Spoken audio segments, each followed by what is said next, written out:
Metoyer. Welcome back to the Chundria Show. How are you today? I am doing well, even better now that I am back here. Oh my God, this is home. This show is just home. So I am feeling great. What about yourself? Oh, great. Thank you so much. Always grateful to see you. Always grateful to have you back. You've been on the show, back in 2018 or my early days. Yes. Again in Yes. 2019, we talked about a lot of Yes. things on the relationship hmm side, and my curious first question for you is, how would you describe your personal evolution as a coach and a speaker? Since those earlier days. Oh my goodness, thank you for asking because I do often just go back to our old clips, and the evolution is crazy because we used to talk about healthy relationships, how to keep them, and we did one on tips for breaking up and the aftermath of that.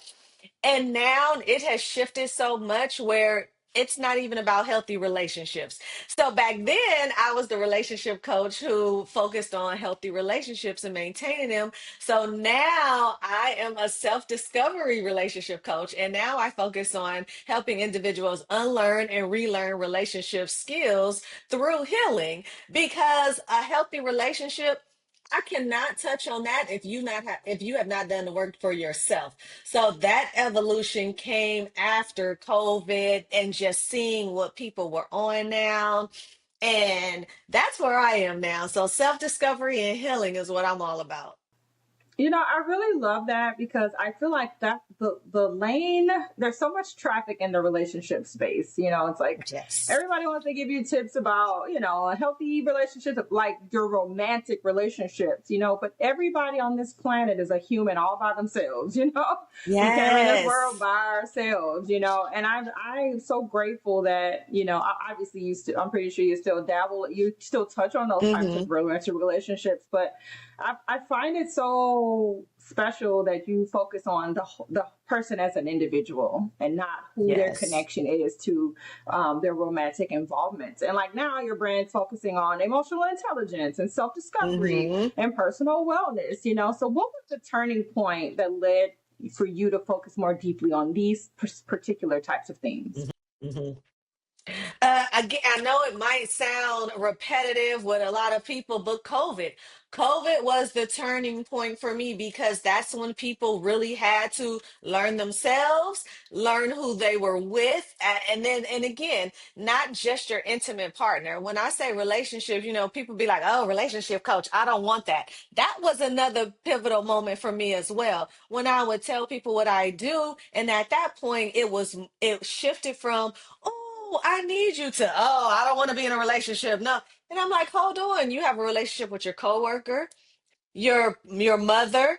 I mean, me and the parental room wounds go deep when it comes to my clients because again, that's where it circles back to your romantic relationship. So that's when I had to shift after COVID because no one wanted a healthy relationship anymore. No one knew who they were after COVID, who their partner was, who anybody was. So I was like, we need to self-discover. We need to heal from everything that just happened.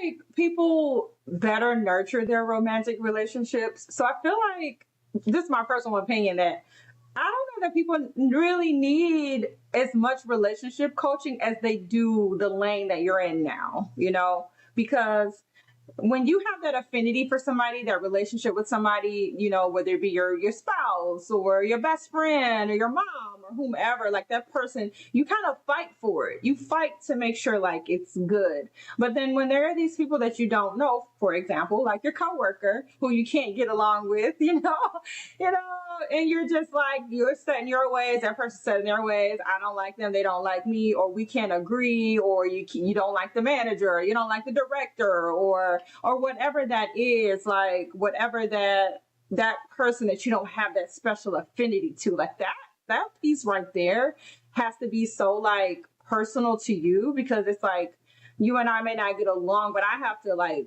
be true to who I am. I have to be true to my integrity, my spirit, how I handle things, how I carry myself. And that is something that we do not get to practice enough. We do not get to practice conflict resolution enough. And I know one of your signature topics is Yes, it's mastering conflict conflict. resolution. So what would you say? Yes. What do most people misunderstand about conflict and relationships, especially those Hmm. that you don't have a special connection to?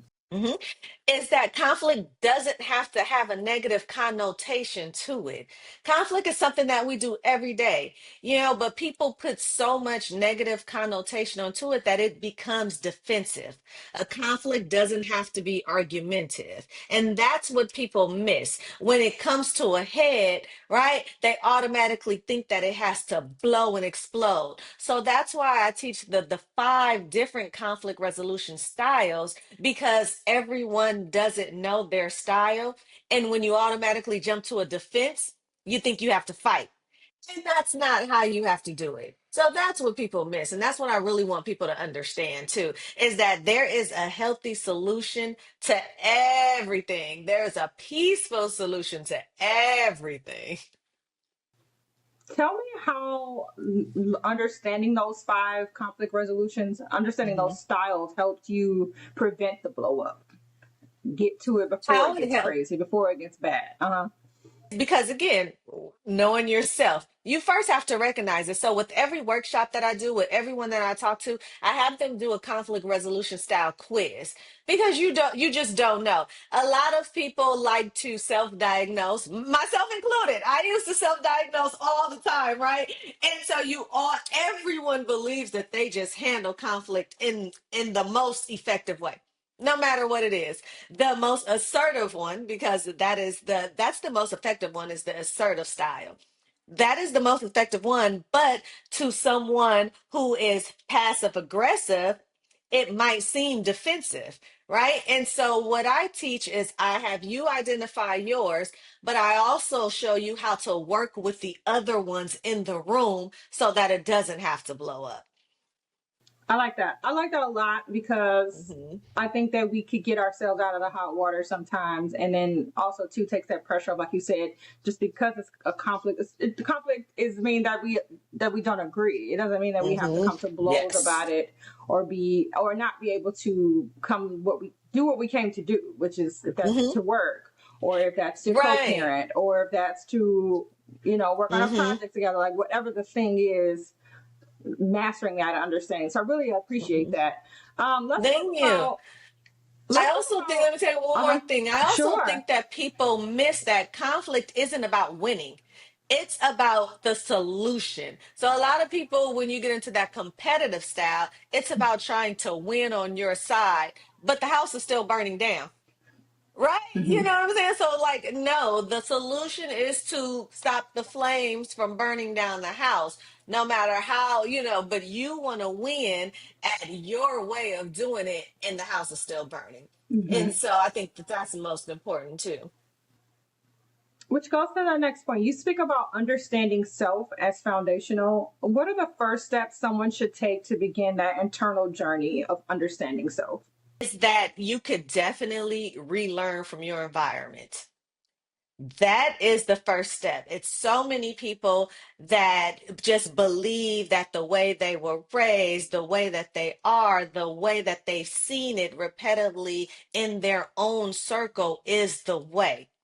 And when you are afraid of not just change, because change can be so complex, when you're afraid of evolution, when you're afraid of seeing something different, especially when it's not working for you, then that's when you're going to get stuck. So the first step is to be, and I would have used open minded, but that just seems so broad, right? Open minded, because it's so crazy. I throw out these words, but I always say the definitions are different from everybody, because everybody thinks they're open minded. Right? No one walks around and says, "Oh, I'm a closed-minded person. I'm a closed-minded person." Everybody thinks they're open-minded. So the first step is really just recognizing in yourself that your environment is not the only way. Absolutely true. I feel like with like uncovering that or mastering that is there feels like a lot of assumptions sometimes. Like for Mm-hmm. example, like if you've had five bad bosses, and so when you get to the sixth one, you're Yes. assuming that that boss is going to be terrible too, or you've been in Mm-hmm. three relationships that ended poorly, they didn't lead to Yes. marriage, it didn't into what have you, or it didn't lead to forever. So then when you get to the next one, it's kind of Yes. like those assumptions that we made. How can we work on unlearning that, those making those Mm-hmm. assumptions, because they really, not only do they impact us, but they impact the relationships that we have with other people. I know that's a big component of what your workshops and how you talk about Mm-hmm. self-discovery and personal wellness. Yes, and of course, I am never going to tell anyone that, oh, just yeah, go into it without the experience. That was the old thing. No, once you see a pattern, you are like, hold on, this is the way of the world. What's going on, right?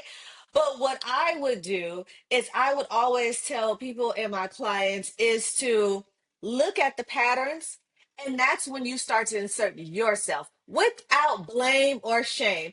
I think a lot of people think that rediscovery or is like checking yourself or blaming yourself for something wrong or beating yourself up. We really have to stop beating ourselves up, right? When we talk to ourselves. I talk to myself all the time. And it's not even a beating up, whether it's in the mirror, rapping to myself, talk affirmations.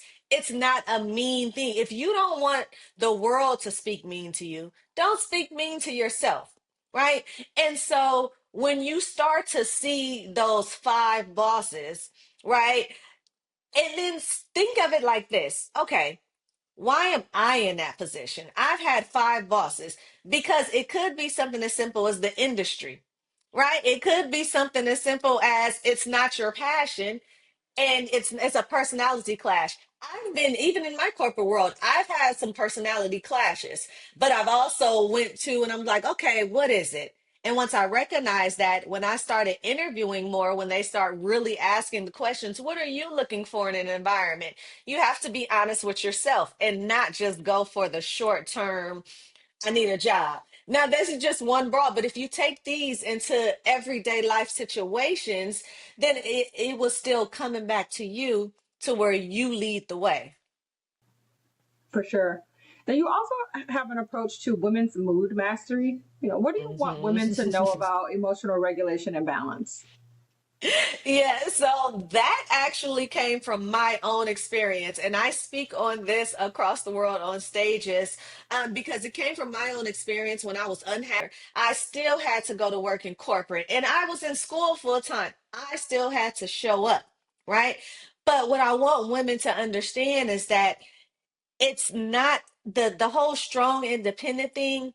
Let's let that go. It's really about what you're doing in that time. It's not about, again, blaming yourself, staying in a situation, having an attitude, walking around, letting yourself go, lashing out on your children, lashing out on your coworker, because we know as women, oh, if one thing is over, don't talk to me. I don't even want to be here. I'm gonna sit in my car and sing for a minute. Jesus, right? Uh, but it can all definitely be worked out through controlling your mood and managing it, but having a plan in the background. I think that that's what we miss. As women, we carry the attitudes. We just want a solution. You getting on my nerves, stop it. But no, let's work on the plan while because good things come to, what do they say? You catch more bees with honey than vinegar, right? So, ladies, us managing our moods, think about it. When we have an attitude, that's the angry black woman. Oh, it must be that time of the month or anything else like that. We don't want that. And then we don't want that. We want to try to manage our moods so that the good energy can come to us naturally. I appreciate your transparency on that, especially navigating difficult periods where it's like you said, at the end of the day, I have to show up. I have to be where I'm Yes. supposed to be. Responsibilities. Don't care if I'm in the Mm-hmm. mood or not. And that's something I always say. I always say you don't have to be motivated to take action. And I say that a lot, especially like to my niece, how a niece that's in her 20s, or I say like Mm-hmm. you can't fall apart at every inconvenience, because that's not how life works. Like you still have to keep Yes. going. You still have to push through. You may not like it, you may not feel like it, but you still have to get up and go. And so I appreciate Hmm. that teachable moment and that honest reflection that you Yes. have. So, Oh, and I'm your gonna hold on. Let me continue to okay, be honest come just a on. little bit. It's That's still okay. Come happening to this day. on. It's Uh-huh. literally still happening to this day. I go live. I go out. I'm a part of a sorority. We have events. Almost every event I do not want to go to. I am going to tell you 95% of the events I do not want to go to. 95% of the time I do not want to get ready to get on this camera and go live. But when I do it, as soon as I show up to that event, I'm the first one on the dance floor. They can't get me off. Where's the food? I'm hugging everybody and I can't wait. But just an hour ago, I did not. I was dreading, right? But you have to show up. You have to show up. And like I said, that energy just flows back to you, ladies. I'm telling you, every time I get on live, I don't always want to put a lip gloss on. I don't want to do it. But when I push that button and my audience comes in and we start chatting, I'm just so happy that I went. Yes, show up, ladies. And then I'm telling you, that mindset is going to come to where you are just going to feel amazing. Now you got a little gem for the ladies. You also have something for the Yes. men. Ego to reflection. How do you help men bridge that gap without feeling judged or defensive? Didn't leave you out, guys. Oh, no, not at all. And I'm gonna tell you, I love my fellas. I love that is another part of the evolution for Kenya's keepsake too within the last 2 years. It has definitely been focused on my guys. Every Friday I do Fellas Friday because it's your mental, your physical, your emotional, it's so built up, right? And it comes from the ego. And what I mean by that is that because all of my fellas life, man up. That's an ego thing. Don't do this. Don't. You have to do this. You should. That builds the ego. That feeds the ego. So then you get all these people around you as you go. And now you're older and you're dealing with life and life is life and you're dealing with women who's just like, I'm here like, so, and then we're not going to even touch on the health right now because all of it leads up to it. So, what I do is I make sure that my fellas are heard every Friday. Well, every day, really, but Friday is just for them because they feel that women don't listen to them, they are unheard. And if I had $1 for every time a fella told me, like, why should I care? No one cares about me. No one checks on me. I'm like, well, I'm checking on you. It's me right here. But it just sucks that they feel that. But that goes back to what you were saying earlier is that after 5 women, after, five experience where you feel like you're nothing and you're being disrespected as a man, you're just gonna walk around like that. I make it my business to make sure that the fellas are heard. I give them tips every single Friday, whether it's emotional tips, physical tips. We touch on high blood pressure, stroke, everything, but even the emotional. I know a lot of guys feel like they can't speak out to women. They just cannot be vulnerable. Vulnerability is really good. But I tell them all the time, just be careful with your oversharing. I really want guys to understand that you have to also not just test the woman, but test anyone that you're oversharing to. Are they, give them a little bit at a time. So therefore you won't feel so attacked when you find out that that person that you overshare with wasn't, worthy of the oversharing, if that makes sense. So it's things like that that I try to give my fellas. But I also, last thing is, that's why I started my podcast, The Keepsake Corner. I only interview my fellas, period, because I want them to have a space that's uninterrupted. Their discussion, I barely interrupt them when they have discussions because it's about the male perspective. When I have my monthly in-person mixers, that's for everybody. And I tell you, my ladies will interrupt my fellas at the drop of a dime. And I'm like, shh, let them speak, let them cook, like they say. I'll tell you, my girls will just be like, huh? What? Girl, did you hear? I'm like, hey. But we love it. It's always good dialogue. But here at the Keepsake Corner on the podcast, fellas uninterrupted. And my ladies really just get to hear how they feel. And in that way, we can understand how to love them better. And I'm not just, again, not talking to intimate relationships. We need to love on our fellas in a way that they feel, and I know the big word is safe, but they feel safe to go out in the world and fight the other battles that have nothing to do with this gender here. Because for some reason they feel like their biggest battle is with women. And I don't like it, because the black man or any man battle should not be with the woman. Right? It should be with the world. It should be with everything else that we're dealing with. And so I want us to learn how to just love each other, not learn each other. I think that's the other big misconception, is that we need to understand how each other feels and operates. We're never going to do that. We're never. Let's just stick with the men are logical, women are emotional. It is what it is. Now, the balance and the percentage, that's something that we can definitely talk about. But it is what it is. Let's just understand how to love each other in where we are so that we can fight the world. I love how you give them like whole body experiences, 360 experiences. They're not only their health and wellness, not only the emotional part, but then also too, you're still out here giving great relationship advice. So let's not get it twisted, right? So, what Yes. advice do you have for couples or even individuals that might feel stuck in their outdated Mm-hmm. relationship patterns? We talked about this. Like, I've been Mm-hmm. with 2, 3, 4, 5, 6 people. It hasn't panned out. I'm good. I'm not interested. I can see red flags a mile away. Sometimes we think red Mm-hmm. flags are red. It may not even be red. It may be you that's red. We don't know. So what Yes. advice do you find yourself giving when people are in those outdated patterns? Mm-hmm. Negotiables and non-negotiables. That is it. I will preach that from day one to day 100 to day keepsake You 1000. said that in Negotiable. 2019. Yes. Listen, because the standards, the expectations, throw those away, get them off the table. What are your negotiables and your non-negotiables? Because that is what is in you, and that is what's going to carry you for the rest of your life. Expectations, standards, all of those things can waver, they can change. You don't know evolution. You don't know what's going to happen. We didn't know COVID was going to happen. So standards and expectations had to shift. We didn't know this presidency was going to happen. Standards and expectations and evolution had to shift.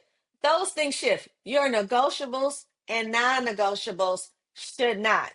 Right. So that is the number one thing. People are staying connected to each other because of children, finances, in short-term chemistry, or honestly believing that there's no one else out there. The amount of times I've heard somebody that just doesn't want to start over. I know them. People are weird out there.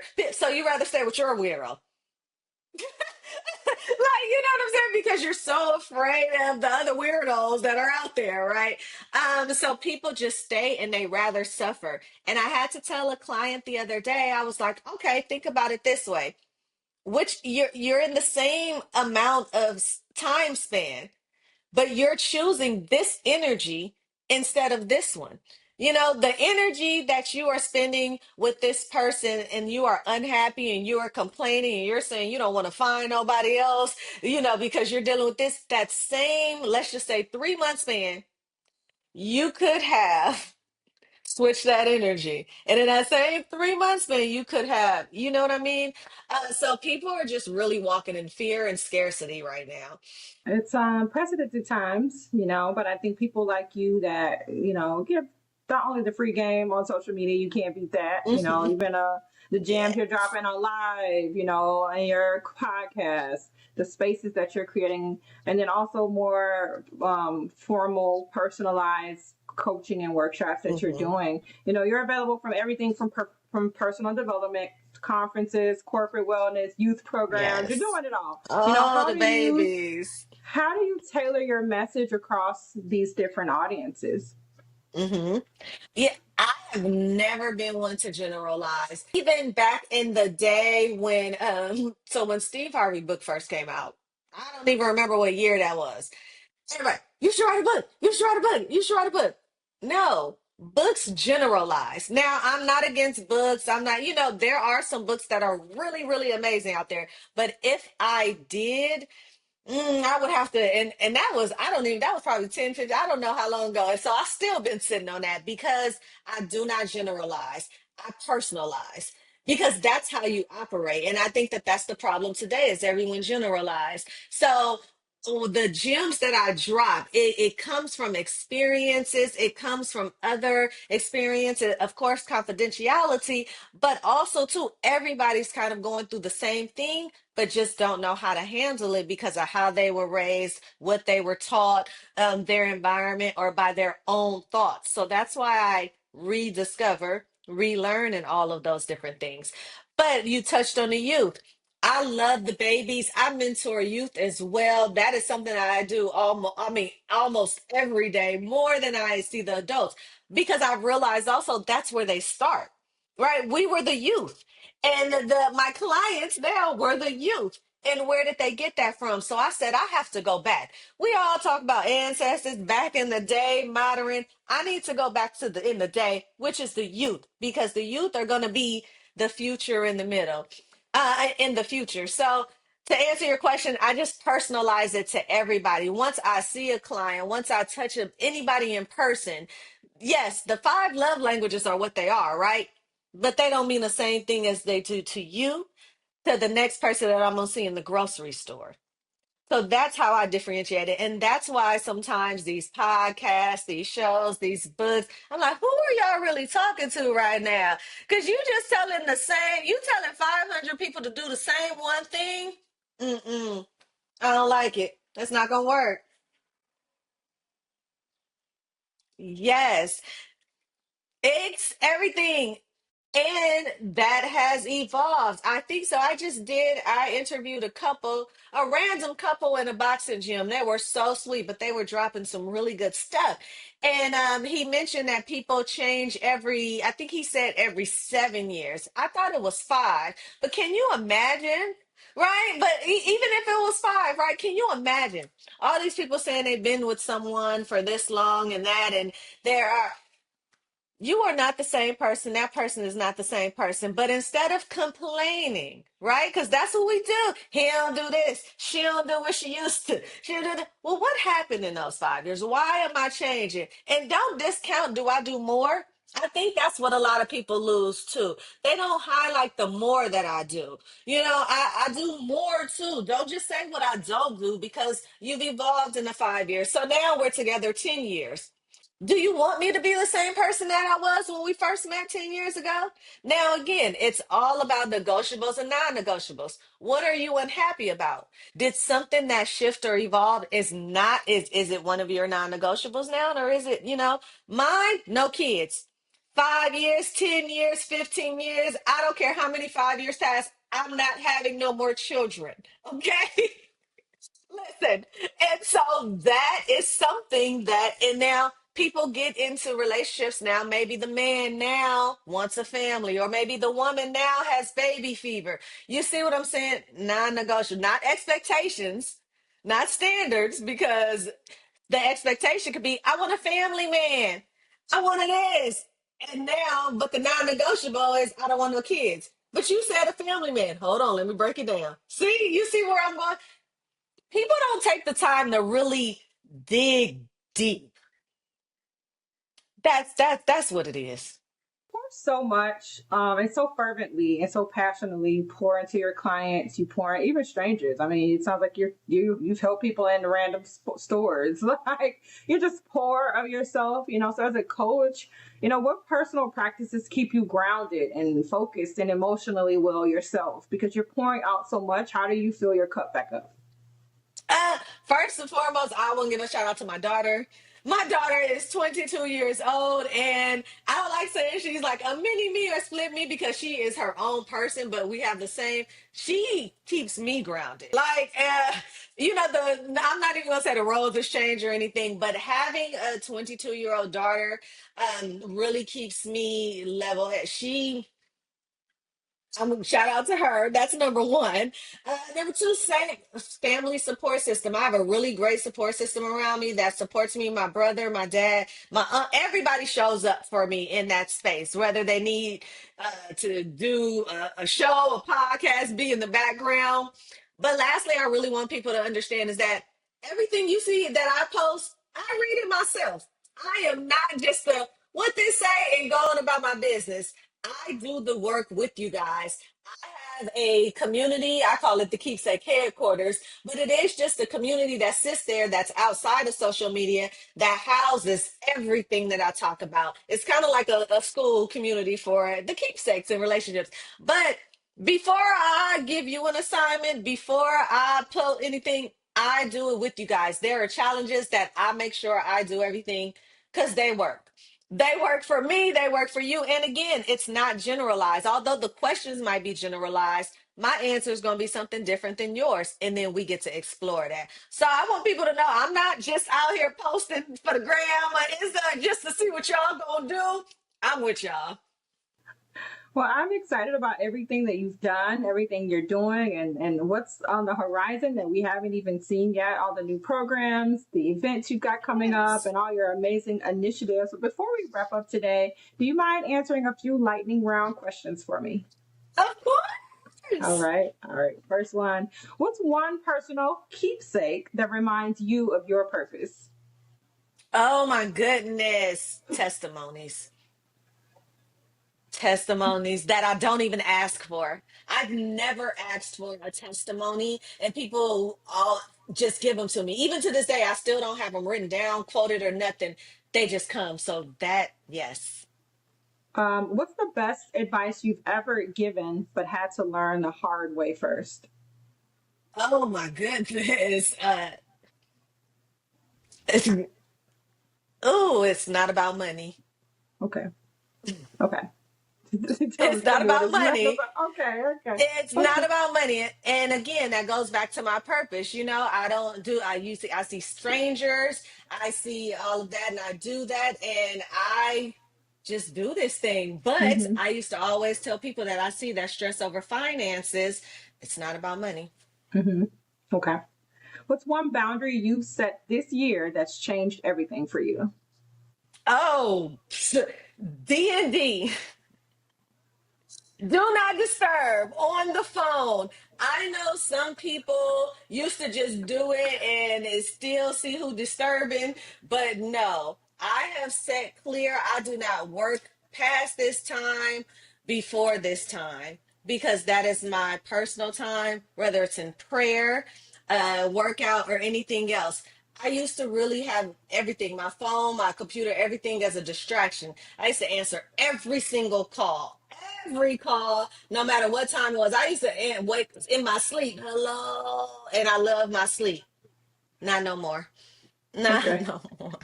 If you could create a 1 day relationship retreat anywhere in the world, where would it be? Oh my goodness, somewhere on the beach. Somewhere on a beach. I can't even pinpoint one place because I'm still discovering there's new places out there.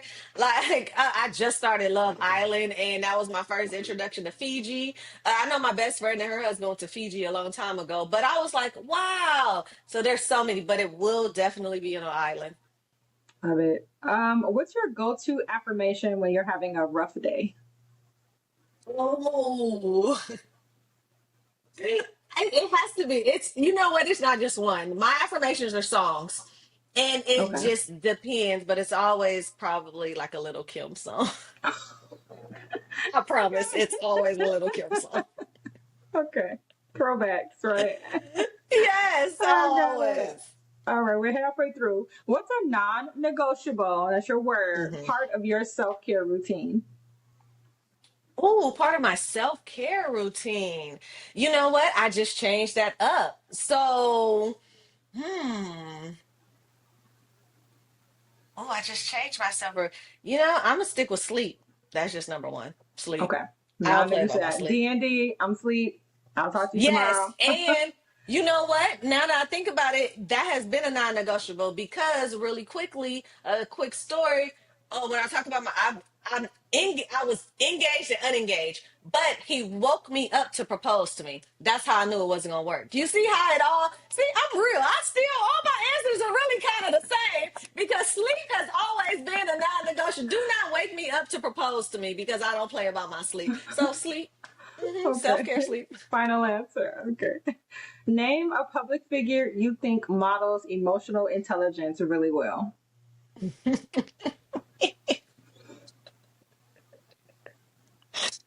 Oh. Uh, I'm gonna have to go with Barack. Okay. That I is it, agree. and because I don't think that even the ones that I love, and I'm gonna be honest, my first answer would have been 50 Cent because I love him so much, but that is not true because I would not say that. So that's why I had to go with my brother Barack. Oh, you laugh because you thought about 50s. That's why I laughed because I Oh, thought about okay. 50 Cent, and it was not it. Okay. Barack is the most person that I can think Okay, that's fair. Almost through there. What's your favorite part of working with couples? of. The me knowing and being 100% correct at the end without expressing it. So what I do is I do not tell people what to do. I do not. Everyone is going to lead their own way to the past. I've always been about light bulb moments, right?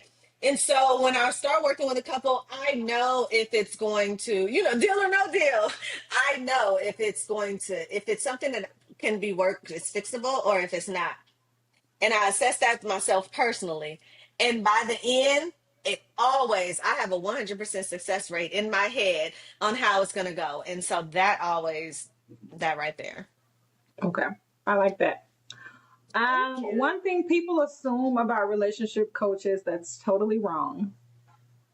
Now it's just that we're everywhere and we're oversaturated and that we only talk about personal, intimate relationships and that we need to be in a relationship ourselves.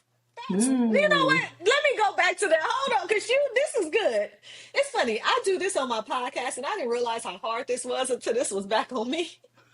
I did not. Now I feel for my guests. I might have to try. I feel for my guests because I thought this was fun. Now you on my side of it because I'm stuck. Number one answer is that a relationship coach has to be in a relationship to be a successful relationship coach.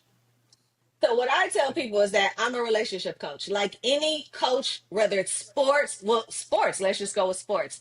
They're there to teach you the game so that you can win, right? Mhm. And every coach that is in the sports have played the game before. They aren't currently out there. Coaches don't have their pads on and they're the quarterback too. No, they're the ones that's in the locker room with you, giving you the X's and the O's and the playbook so that you can be better and take you to that championship. Now, whether the championship for you is marriage, whether it's getting out of that relationship, it's whatever it is, the Super Bowl, however we gonna go.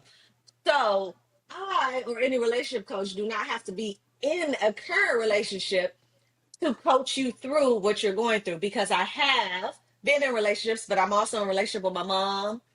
I've had Mhm. coworkers. I tell people all the time, and I say this all the time. I've had more heartbreaks than my girlfriends than I've had with any man. Like my friends have hurt me more, and those are the things I probably have to deal with rather than a man. So that is the biggest misconception. And also, too, I know y'all want to be nosy too, because guess what? The first argument me and my man have, y'all gonna say that I'm not credited enough and stuff like that. Oh, y'all nosy. That's why y'all say I need to be in a relationship. Don't do me. So, last one. Finish the sentence. Self love feels like.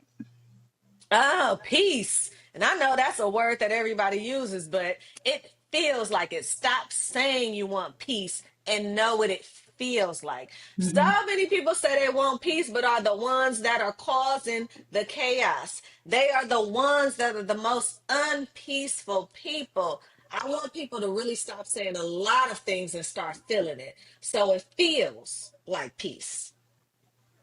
Awesome. Kenya Metoyer, you've been a good sport today and dropping major gems. I appreciate you coming back for the third time as a guest on the Chundria Show. Yes. We're back Yes. on Oh my on the God. rotation. Yes. Again, it just feels like home. I miss you guys. I'm so proud of you guys.